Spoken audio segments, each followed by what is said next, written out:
तो आज का टॉपिक है, आज डिस्कस कर रहे हैं जीडीपी एंड वेलफेयर के बारे में।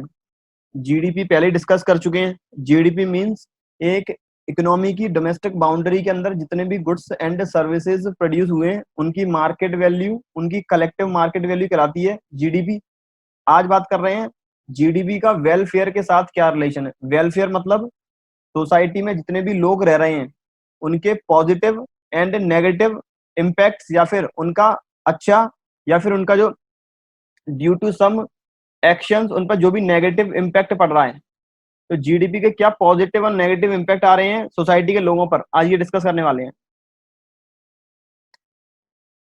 As we already discussed about the GDP, GDP के बारे में पहले ही पढ़ चुके हैं। Now we discuss about the impact of growth of GDP.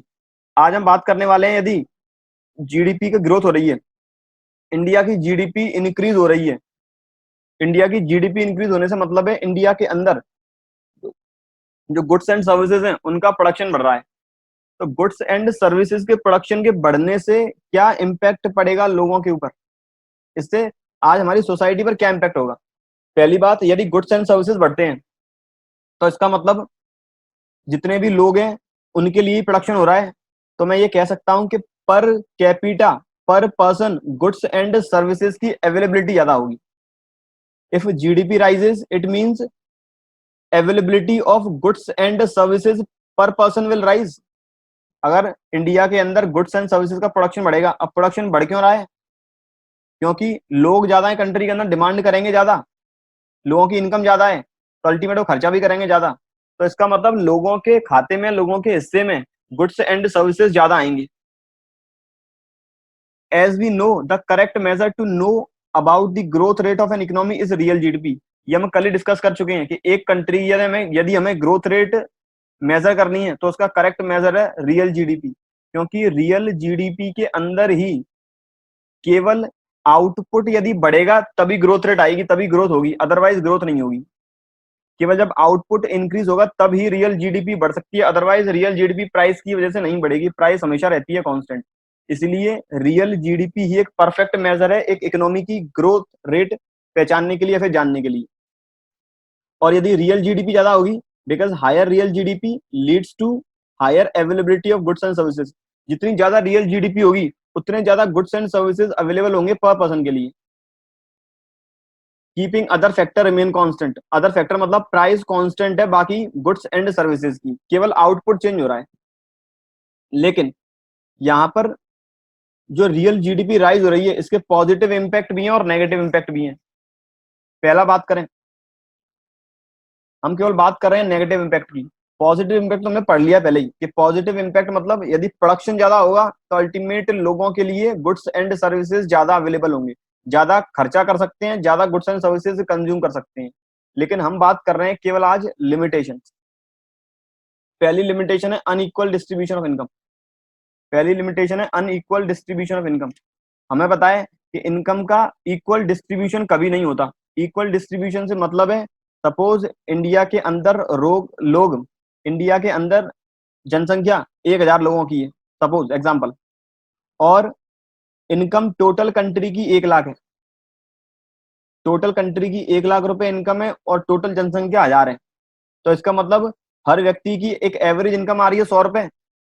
लेकिन क्या ऐसा पॉसिबल है किसी भी इकोनॉमी के अंदर कि सभी लोगों की इनकम सेम हो? जितने भी कंट्री के अंदर लोग रह रहे हैं उनकी सभी की इनकम सेम हो, ऐसा पॉसिबल नहीं है। क्योंकि इनकम बढ़ती है लोगों के स्किल्स के बेसिस पर या फिर उनके नेचर ऑफ वर्क के बेसिस पर। एक डॉक्टर इनकम ज्यादा कमाता है, एक फार्मर है उसकी इनकम कम हो सकती है, क्योंकि डॉक्टर्स की स्किल्स ज्यादा है, उसका नेचर ऑफ वर्क अलग ही है। तो इसका मतलब एक इकोनॉमी के अंदर यदि अनइक्वल डिस्ट्रीब्यूशन ऑफ इनकम है, एक इकोनॉमी के अंदर डिस्ट्रीब्यूशन ऑफ इनकम इक्वल नहीं है, तो इसका अल्टीमेट कंक्लूजन है कि जिन लोगों की इनकम ज्यादा होगी उन लोगों के हिस्से में, उन लोगों के लिए अवेलेबिलिटी ऑफ गुड्स ज्यादा होगा। If in an economy distribution of income is not equal due to nature of work and skills of people, then the availability of goods will be more in case of person who has higher income and less in case of person who has lesser income। यदि एक किसान की income कम है तो उसे उसके हिस्से में कम गुड्स एंड सर्विसेज आएंगे, यदि इनकम ज्यादा है तो उसके हिस्से में कम गुड्स एंड सर्विसेज आएंगे। यदि कोई व्यक्ति कम पढ़ा लिखा है, उसकी इनकम कम है, तो उसके हिस्से में या उसके लिए गुड्स एंड सर्विसेज का डिस्ट्रीब्यूशन कम होगा, उसकी इनकम के अकॉर्डिंग ही वो परचेज कर पाएगा। या फिर मैं कहूँ, जिन लोगों की इनकम कम है उनकी परचेजिंग पावर कम रहेगी, जिन लोगों की इनकम ज्यादा है उनकी परचेजिंग पावर रहेगी ज्यादा। नंबर सेकंड है कंपोजिशन ऑफ जीडीपी। कंपोजिशन का मतलब होता है कि जीडीपी किन किन गुड्स के प्रोडक्शन की मार्केट वैल्यू से बनी है। कंपोजिशन का मतलब डोमेस्टिक बाउंड्री के अंदर किस टाइप के गुड का प्रोडक्शन हो रहा है। It may be possible that GDP rises, यह पॉसिबल है जीडीपी बढ़ रही हो कुछ ऐसे गुड्स से जो हमारी सोसाइटी को पॉजिटिव या फिर डायरेक्टली इफेक्ट नहीं कर रही हो।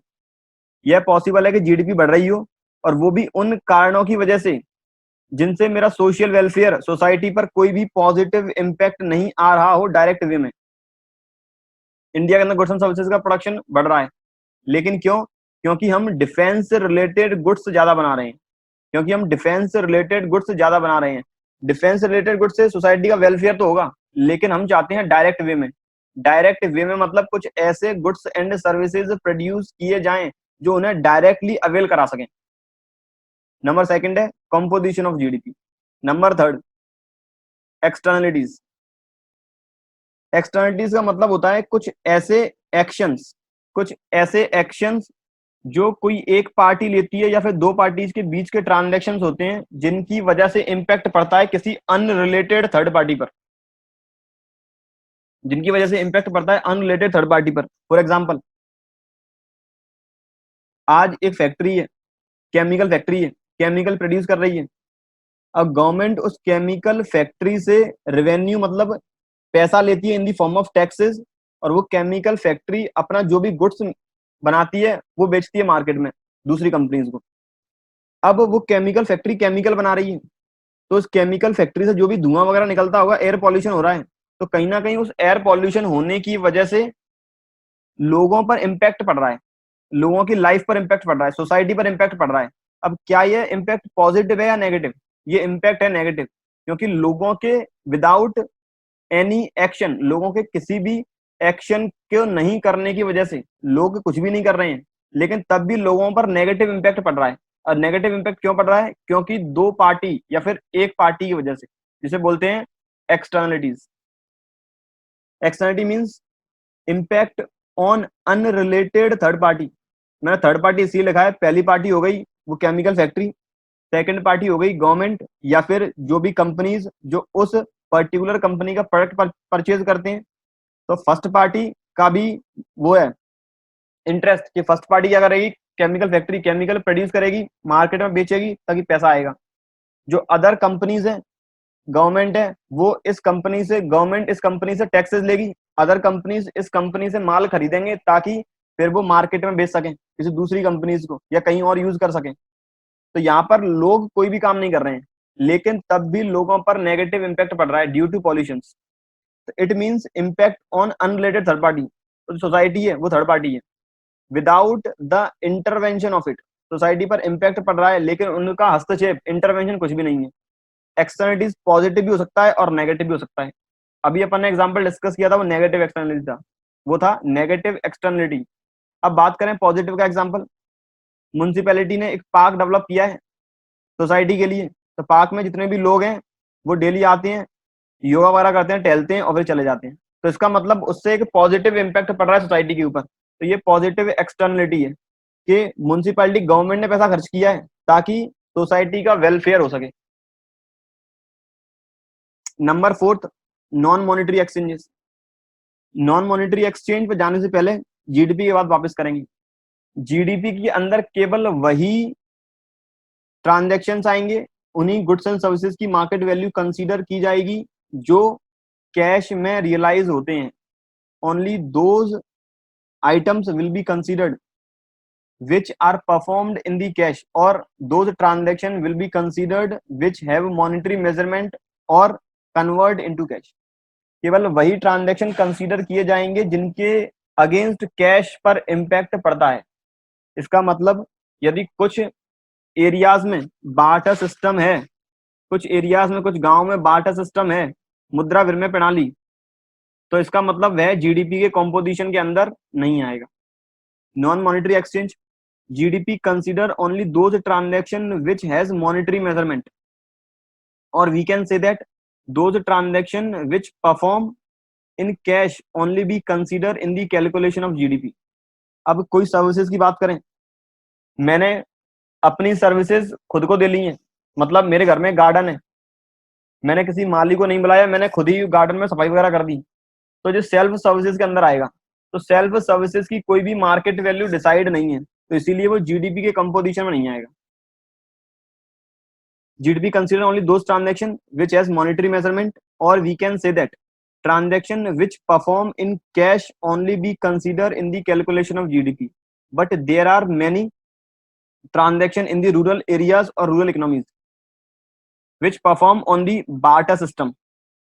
So there are these are not considered in the calculation of GDP, and we can say that valuation of GDP is not appropriate. इसका मतलब हम कह सकते हैं कि जो GDP का वैल्यूएशन है वो अप्रोप्रिएट नहीं है, और इन सभी ट्रांजैक्शन जो कैश से रिलेटेड ट्रांजैक्शन नहीं है या फिर वस्तु विनिमय प्रणाली है, उसे बोलते हैं बार्टर सिस्टम, वस्तु विनिमय प्रणाली, कि एक गुड के बदले दूसरा गुड।